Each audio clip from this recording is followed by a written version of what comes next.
You are looking at Julian's pronunciation guide, where we look at how to pronounce better some of the most mispronounced words in the world, like this other curious word. But how do you say what you're looking for today?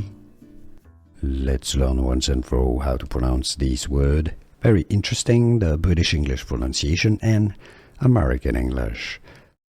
Party, that's your British English pronunciation, the way it's pronounced in the UK. T, stress on the first syllable. Party. The Americans, in the United States, American pronunciation. Party. The T is more of a flap T, it sounds like a D. Party is how they say it in America. Party or party in the UK.